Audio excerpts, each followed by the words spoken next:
If you have any recommendations for stories you'd like to hear covered, please leave them in the comments. Or, if you have any original work of your own that you'd like to be read on this channel, send it to crypticchronicles39@outlook.com. If you enjoy this video, please like and subscribe for more weekly horror. Welcome. Today we have 4 twisted tales for your listening pleasure. Dim the lights, sit back, and prepare for a journey into the darkest corners of the human psyche. Cryptic Chronicles presents Sleeping Pills. I just needed to sleep. It wasn't personal, he murmured, focusing intently on his fidgeting hands to avoid my gaze.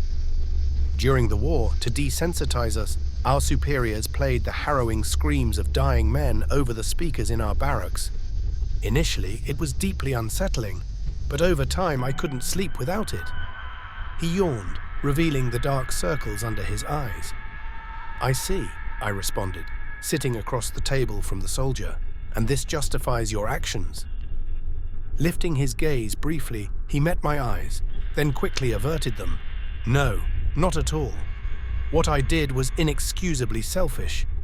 He began to pull at his fingers, tugging each knuckle as if removing an unseen pair of gloves.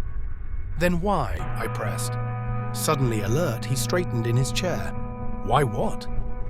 I stared at him, thinking he might be making a grim jest. I'm sorry, I wasn't listening. I haven't slept in 3 days, not since the police took me in.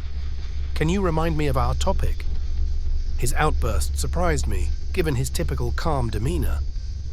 Taking a deep breath, I recollected, on June 14th, severed fingers were discovered at a waste sorting facility. They were traced back to you. The police subsequently found several bodies in a makeshift cell near your bed in your basement. And then... Right, he interrupted. Then they arrested me, and now I'm talking to you. I nodded, urging him on. So why did you do it? Finally, the soldier looked at me intently. How many knuckles do you have, Doctor? Caught off guard, I tried to recall, but before I could respond, he provided the answer. 28, 1 for each day. That's almost a full month. I felt a chill run down my spine.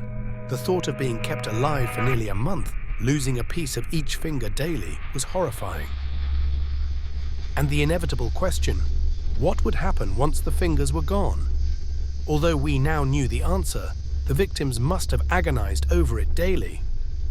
The uncertainty must have been tormenting. We'd initially believed the removed fingers were his signature, his trophies. You tortured them, I whispered. Each man was like a prescription. Every knuckle, a sleeping pill, he murmured, once again looking at his fingers. I just needed to sleep. It wasn't personal. I hope you enjoyed that first story. Now on to the second story of the collection. People seldom look up. Throughout my time observing the everyday activities of humans, I've noticed several quirks about them. Many of these can be used to my advantage. One such quirk is that people seldom look up. Whether sitting alone in a dark room, running panicked through a forest, or dining in a crowded restaurant, they rarely glance skyward. I'm uncertain of the reason for this lack of upward glances, but it works in my favor. You see, I am a cunning creature that relishes tormenting humans. Like other malicious beings, I have my unique method of instilling fear and sometimes causing harm. The best way to observe humans unnoticed is to cling to the ceiling and peer down at them. It delights me to produce faint noises, those creaks and groans many hear in the night, and observe as paranoia sets in. If I execute this perfectly, the ensuing fear is palpable. I might stretch one of my long black legs down, tap a shoulder, brush against a limb, or even extinguish a light. The unsuspecting human might scan their surroundings, but as I've mentioned, they seldom look up. While I might not harm them, I revel in their reactions and the increasing paranoia. Later, I observe their restless sleep. Since many lie on their backs, they often look up, forcing me to hide in a closet or under the bed. Most don't sleep well after my antics. Some rationalize the situation to calm themselves, which I find amusing. It's typically when I decide to move on to my next victim. However, when someone remains unfazed by my antics, my frustration mounts. This is when I wish to conclude the night's amusement, leaving my chosen companion in a gelatinous state. If only they looked up, they might stand a chance against me. I'm not invincible, merely another nocturnal creature. If someone does glance up, which has occurred occasionally, I flash a wide, sharp-toothed grin and might even offer praise. But their fate is sealed. It's pitiable how victims remain unaware as I envelop them, preparing to thrust the claw at my arm's end through their back, ripping into their neck. If only they looked up, they could potentially flee.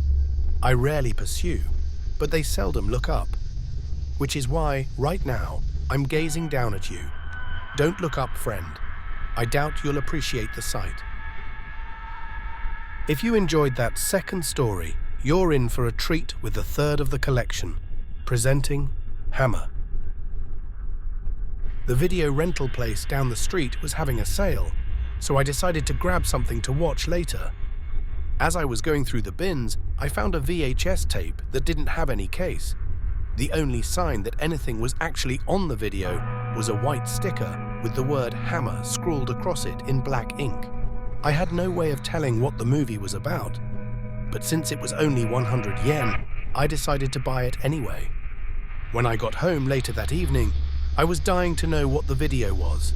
I put it in the VCR and it began playing immediately. It was night and somebody was running down a nondescript road somewhere. The point of view was that of whoever was running, and for a few minutes the only thing on the screen was the camera's bouncing as it made its way down the road. Pfft, even 100 yen is too much for this shit, I mumbled and opened my laptop. I left the video running in the background as I started messing around online. Out of the corner of my eye, I could see the camera was still bobbing along, and whoever was holding it seemed to be getting tired. I could hear them panting heavily, but they continued running at the same speed. I looked up when the panting became too strong to ignore. Something felt very wrong about images on the screen. Wait, I think I know this street. I closed the screen of my laptop and set it on the couch next to me. If the video took place in an area I knew, it might be fun just to watch it for that. The cameraman eventually turned a corner onto a residential street. Huh? What? That's the street I live on. The video stopped for a few seconds and seemed to freeze on the front of an apartment complex. When it began playing again, the cameraman was standing in front of somebody's door. The camera panned to the nameplate next to the door. It was a name I was very familiar with. After that, he panned to the bicycle I rode home, which was next to the door. "That's my apartment," I cried out when a loud bang came from my front door. I looked back at the screen and saw that the cameraman was pounding on the door with a hammer. With every beat on the video, I heard the sound even louder coming from my door. It was perfectly synchronized. I watched the hammer and shook every time the sound reached my ears. I was too scared to move, but I could see the door from where I was sitting. My eyes found their way to the door, which was now shaking violently and had a small hole in it from whatever was out there. I could have sworn I saw the bloodshot eyes of a madman peering at me through that hole. I tore my eyes away from the door and looked back at the TV screen. While there were wood splinters obstructing part of the camera's field of view, I could clearly see myself sitting on my couch. I let out a scream and jumped backwards, bumping into the wall behind me. While I was pushing myself away from the TV and the door, I must have pressed a button on the VCR remote because the video suddenly stopped. Silence. I couldn't hear anything except my own heartbeat and frantic breathing. The pounding on my door had stopped at the same time the video stopped playing. I slowly made my way to the door and opened it. Nobody was there. I went to my neighbors to tell them about it, but they looked at me like I was crazy. I reluctantly went back to my apartment, only to see that the door that had been there just moments before was gone. My neighbor, who was outside watching me to make sure I was all right, suggested that it was all a dream. I nodded my head and went inside. I sat down in front of the VCR and pushed the eject button. The video was still in there and still had the word hammer written across the front. I could see that the tape wasn't rewound to the beginning and knew for sure that it hadn't been a dream. I quickly returned to the video rental shop with the tape and gave it back to the owner. "You want a refund?" he asked me. "No, I don't need it." I ran out of the store and went to my friend's place. I swore that I would never watch a videotape again after that. You've made it through the third story. Good. Now into the final of the collection. I'll see you on the other side. Hopefully. Presenting Hollow. I don't know what's worse, the screams that ended a few weeks ago, or the silence that has fallen since then. Before, I felt like everything should be done to help others. Now, in my self-reflection, I don't know anymore. It was like any other day in the city, sunny, crowded and busy. I was walking to work at a large national bank, where I recently began an internship. I remember the day well, because besides the obvious fact that the world ended on this day, I had finally convinced myself to talk to the cute secretary across the hall from me. Things just seemed to be going my way that day.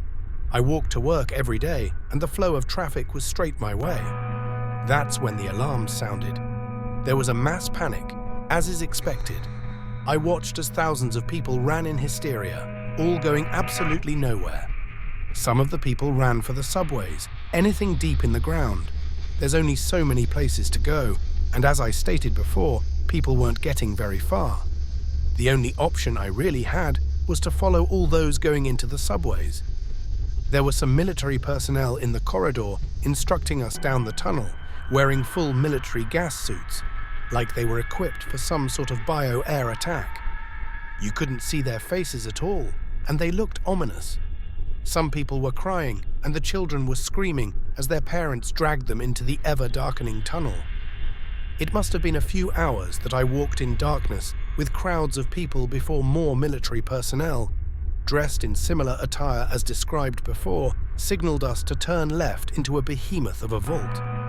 The characters N77, R2, D80F were written across some of the steelwork. I was lucky enough to have gotten in because I heard gunshots after walking through the metal frames, and the large bronze-looking doors were shut behind us. More screams could be heard outside, and more gunshots. Things got quiet outside after a few minutes. The explosions began around 15 minutes later. The sound was deafening, and the ground shook like the gods themselves were trying to kill us. The children continued to scream through it all, and continued long after. The thing that disturbed me the most was the lack of noise outside. Things remained quiet in the vault for the next few days.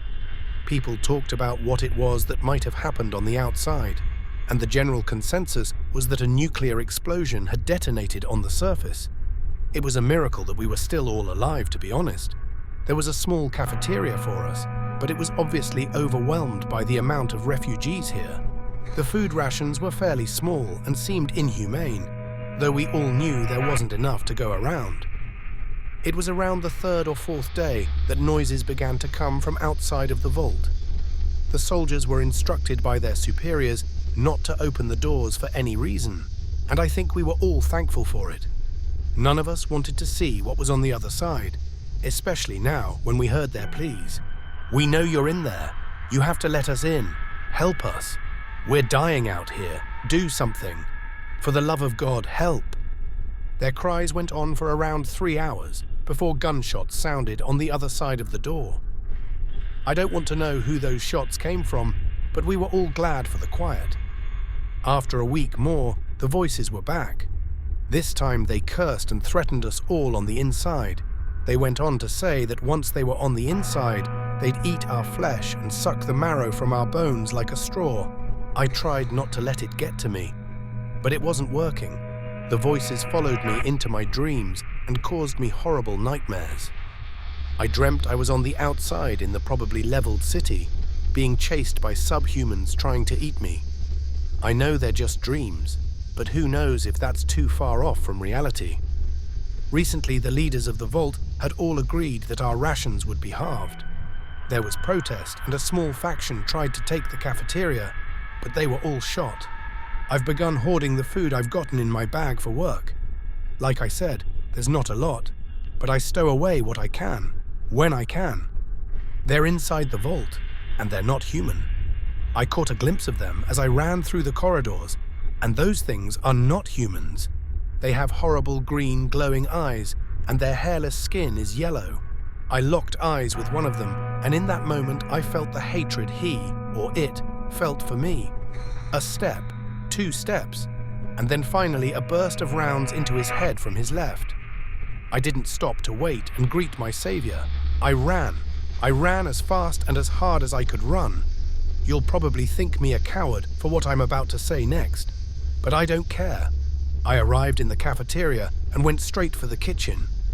Breakfast was just being served, so one of the storerooms wasn't locked up, and no one was around.